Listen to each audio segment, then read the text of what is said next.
Assalamualaikum warahmatullahi wabarakatuh. Pada video kali ini, saya akan membahas tentang pemikiran Syed Muhammad Naqib Alatas.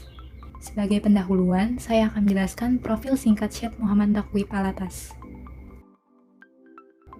Naqib Alatas merupakan seorang cendekiawan dan filsuf muslim yang berasal dari Malaysia.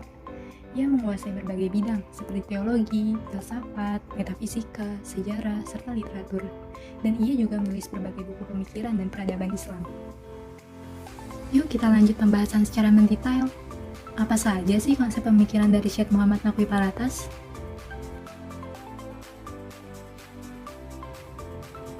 Yang pertama yaitu tentang metafisika Islam. Dapat kita lihat definisinya.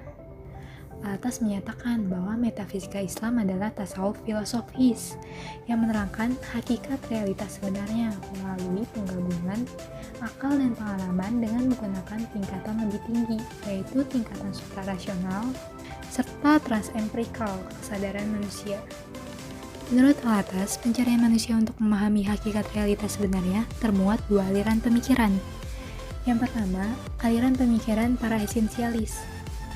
Aliran ini diwakili oleh semua filosofis, serta sebagian teolog muslim. Yang kedua itu ada pemikiran aliran para eksistensialis yang diwakili oleh para cendekiawan sufi. Alatas sendiri menganut aliran wa'aha al-wujud atau kesatuan eksistensi. Aliran tersebut berpendapat bahwa Allah adalah satu-satunya realitas mutlak. Mereka menyatakan esensi atau hakikat Tuhan itu sama dengan eksistensinya. Yang kedua, tentang hakikat manusia. Dalam pandangan Syed Muhammad Naqib Alatas, manusia adalah binatang yang rasional karena manusia memiliki kelebihan akal untuk menalar. Tujuan sejati manusia di bumi yakni mengabdi kepada Allah. Manusia dengan kesempurnaan akalnya diamanahkan untuk menjalankan tugasnya sebagai khalifah di bumi, yang kelak setiap perbuatan yang dilakukan akan dipertanggungjawabkan di hadapan Allah nanti. Yang ketiga itu ada tentang pendidikan Islam. Syed Muhammad Naqib Alatas mendefinisikan bahwa pendidikan Islam merupakan upaya penanaman sesuatu secara bertahap dalam diri manusia. Hal ini berupa pengenalan dan pengalaman yang membimbing manusia ke arah pengenalan dan pengakuan akan Tuhan dengan tepat, yang diwujudkan dalam bentuk kepribadian. Dalam pandangan Alatas, pendidikan Islam harus memberikan pengetahuan tentang hakikat manusia, kemudian disusul tentang pengetahuan-pengetahuan lainnya. Dengan demikian, manusia dapat memahami jati diri sebenarnya. Jika tahu akan jati dirinya, maka manusia senantiasa akan ingat dan sadar dalam memposisikan dirinya kepada sesama makhluk maupun kepada Sang Pencipta. Alatas mengistilahkan pendidikan Islam dengan kata ta'dib, yakni ilmu yang menekankan pada pembinaan tata krama, sopan santun, adab, dan akhlak terpuji lainnya. Maka tujuan pendidikan Islam itu yaitu menghasilkan manusia yang baik dan beradab untuk mendekatkan diri kepada Allah agar mencapai kebahagiaan dunia serta akhirat. Lalu yang keempat itu tentang islamisasi ilmu pengetahuan.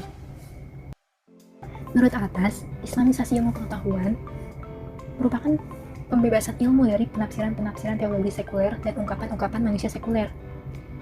Alatas juga memberikan gagasan nih dalam upaya melakukan islamisasi ilmu-ilmu, yaitu dengan pemisahan ilmu pengetahuan yang memiliki unsur kebudayaan dan peradaban barat, serta memasukkan unsur dan konsep Islam ke dalam setiap cabang ilmu pengetahuan yang relevan dengan masa kini. Lalu berlanjut yang kelima tentang sekularisme. Menurut Alatas, sekuler merupakan suatu kondisi terlepasnya dunia dari konsep-konsep keagamaan yang bermakna bukan sebenarnya. Manusia sekularisme menemukan kenyataan bahwa dirinya sendiri memegang atas dunia. Apapun yang dilakukannya seolah-olah tanpa campur tangan Tuhan, bahkan menganggap tidak perlu adanya Tuhan, sehingga tempat Tuhan telah tergantikan oleh ilmu pengetahuan. Dan bahkan ilmu pengetahuan dianggap sebagai penyelamat manusia. Oke teman-teman, demikian pembahasan saya tentang pemikiran Syed Muhammad Naqib Alatas. Cukup sekian dan terima kasih. Assalamualaikum warahmatullahi wabarakatuh.